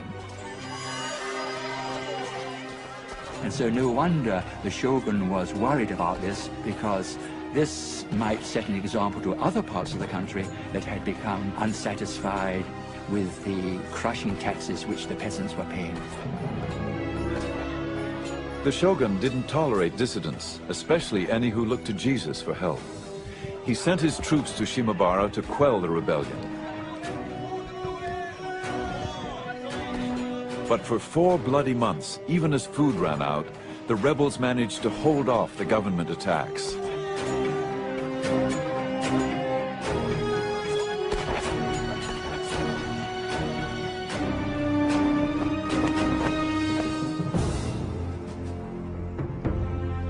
The shogun was so incensed at the continuing rebellion that he asked the Dutch to send a ship with cannons against the besieged castle. The Dutch were reluctant to take part in this campaign, but nevertheless they desperately wanted to hold on to this toehold which they had in trade with Japan. And so if they didn't obey the order of the shogun, he might well say, well, okay, you can pack up and go home. The shogun ordered the castle set ablaze. Still, the rebels fought back. But in the end, their fate was sealed. And the castle fell finally through starvation. And then followed a dreadful slaughter.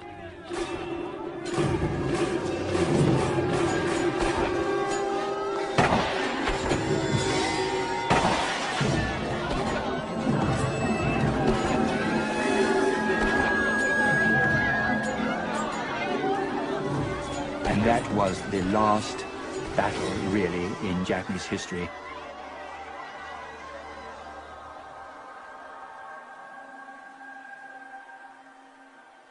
The Shimabara Rebellion was the excuse the shogun needed to finally eradicate Christianity from Japan.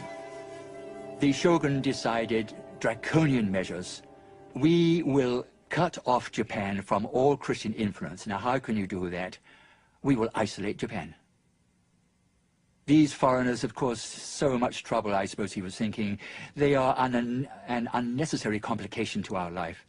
So why not try to preserve Japanese society as is now? We don't want changes. The third shogun issued laws restricting travel outside of the country. On penalty of death, no Japanese could leave Japan, and those who were already abroad could not return.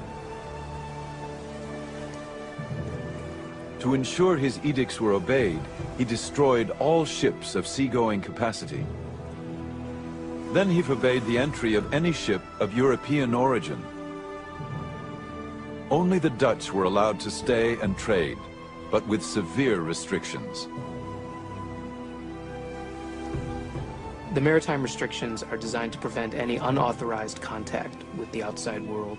They're designed to control trade, and they're designed to prevent Christian missionaries from reaching Japan and being able to proselytize.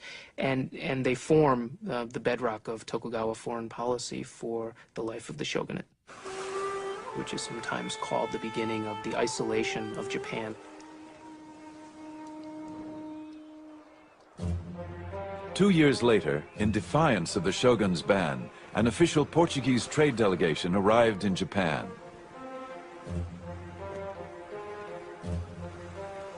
The shogun showed no mercy and ordered the execution of 57 of those aboard, ambassadors and their crew.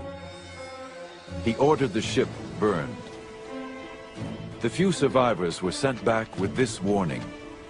A similar penalty will be suffered by all who come to these shores from Portugal, whether they be ambassadors or sailors, whether they come by error or driven by storm. Even more, if the King of Portugal, or even the God of the Christians were to come, they would all pay the very same penalty.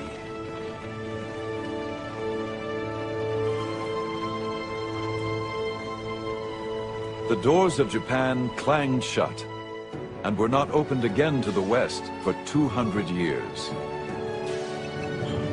The will of the shogun had prevailed. But many wondered how this isolated empire would survive in a rapidly changing world.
Early on the morning of July 2nd, 1853, a Japanese fisherman reported a strange sight.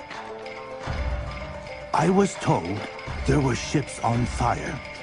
I ran up the mountain to get a good look. The ships came nearer and nearer, until the shape of them showed us they were not Japanese ships, but foreign. And what we had taken for a conflagration on sea was really the black smoke rising out of their smokestacks. Steamships, like most Western innovations, were unknown in Japan. Now there were 4 in the harbor. The American squadron, armed with cannons and almost 1,000 men, was ready to force its way onto Japanese shores.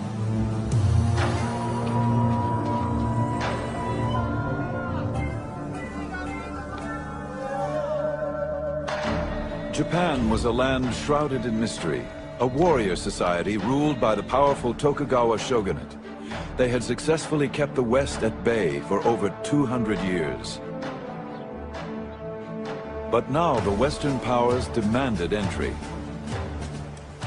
Could the samurai nation repel the industrial might of a determined West? These are the memoirs of Japan's secret empire.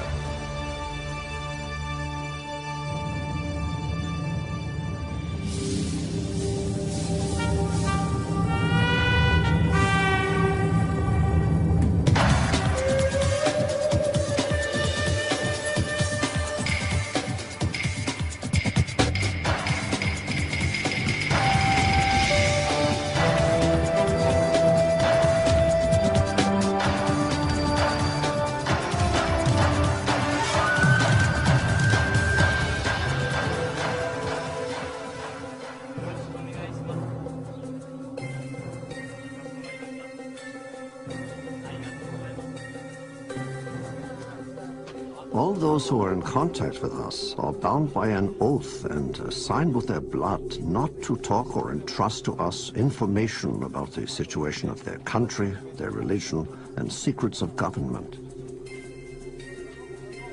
So reported the German doctor Engelbert Kempfer, one of the few Europeans allowed in Japan. It was the year 1690, and the Japanese viewed Westerners as barbarians who threatened their orderly society. The Japanese were determined to keep their doors closed to the West for as long as they could. There was one exception, a small settlement of Dutch traders who agreed to live in confinement on an island in Nagasaki harbor.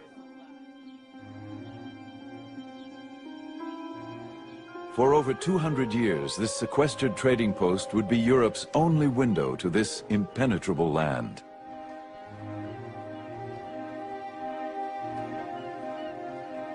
The Dutch East Indies Company sent Dr. Kempfer to provide medical care for the Dutch community.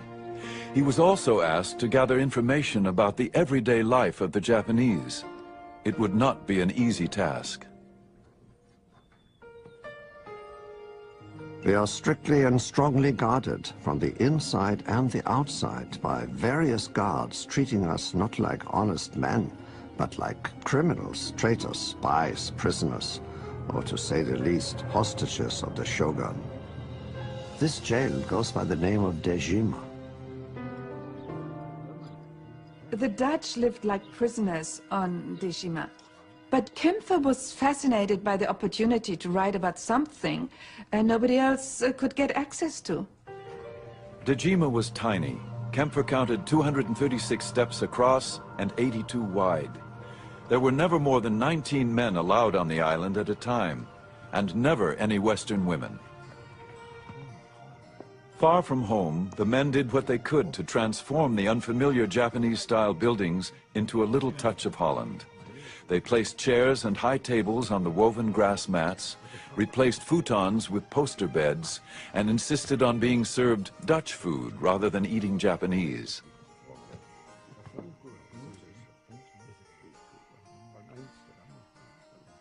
No Japanese, except for prostitutes, were allowed unsupervised contact with the Dutch.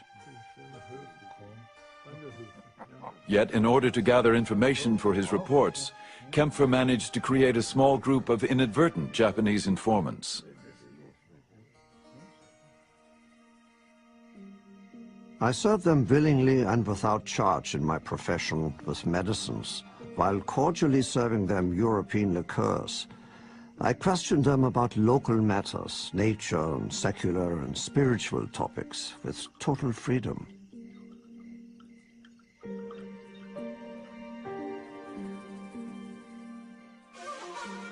The Japanese were as inquisitive as Kempfer. The Dutch settlement was their window to the exotic world of the West. But the trickle of information that arrived from overseas was carefully guarded. Every time a Dutch ship arrived, the Dutch ship would have the latest news from Europe, and that news would be given to the Dutch authorities in Nagasaki, and then that news would be translated into Japanese and rushed immediately to the headquarters of the shogun. The ruler of Japan, the shogun, hungered for news of the outside world. He commanded the Westerners to present themselves at his castle once a year. The only time Kempfer really saw Japan was when he traveled from Nagasaki to Edo, which was the shogun's capital.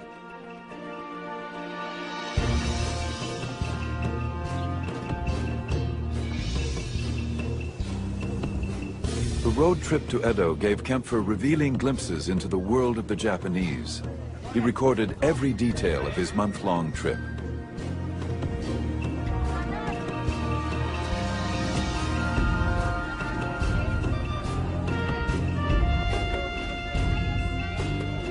We received many of the honors that are generally shown to the provincial lords.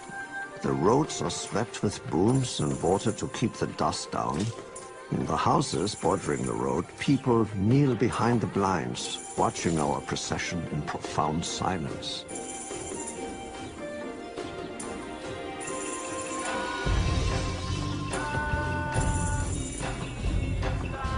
An incredible number of people daily use the highways of Japan's provinces.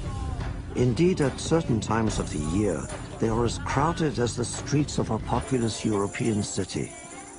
The reason for these crowds is partly that the Japanese travel more often than other people. Kempfer would write about all of the travelers, samurai and their lords called daimyo, merchants and roadside performers, Buddhist monks, and a group of young women who dressed like nuns. They cover their shorn heads with silk hoods and adorn themselves nicely. Each attaches herself to one particular traveler, starts up a rustic tune, and as long as it's to her advantage, she accompanies and amuses him for several hours.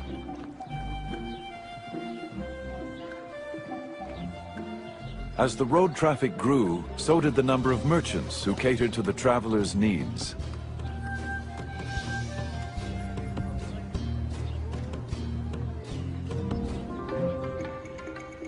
We saw many fine stalls, those of merchants and cloth dealers, medicine dealers, traders in idols, booksellers, glassblowers, pharmacists, and people crying out their wares. There are countless humble inns, roadside food stalls, sake or beer taverns, cake and sweet stalls along our road. Outside tables also have a variety of biscuits of different colors and shapes on display. They are pretty to look at, but are generally so tough that it is difficult to move one's teeth if one attempts to chew them.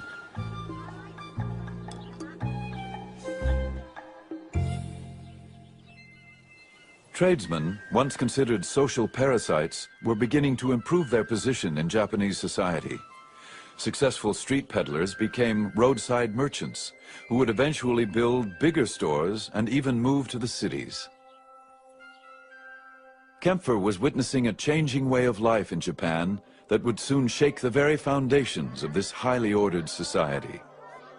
The samurai weren't allowed to engage in trade, so the merchants' standard of living was rising, while that of the samurai was falling, and that was just not appropriate for Tokugawa society, where the samurai were the top class.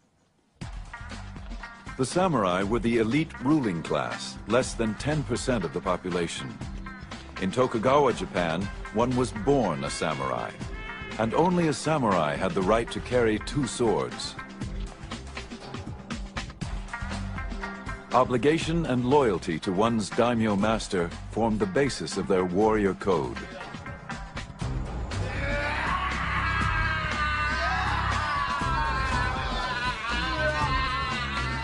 But now, in an era of peace, the once privileged samurai faced an uncertain future.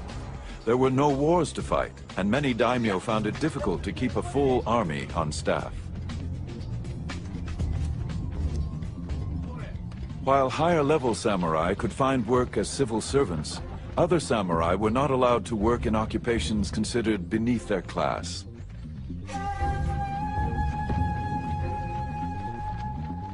An increasing number of unemployed samurai, called ronin, wandered the countryside looking for a new master.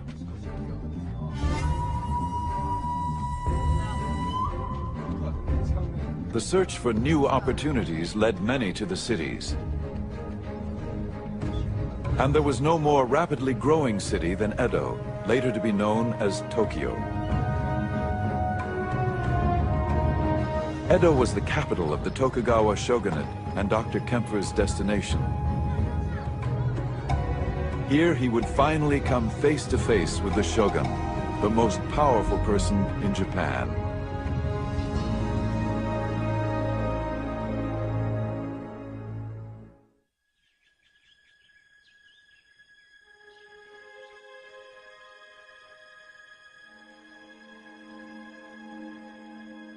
When Dr. Kempfer arrived in Edo, he was sequestered in guarded quarters for 2 weeks.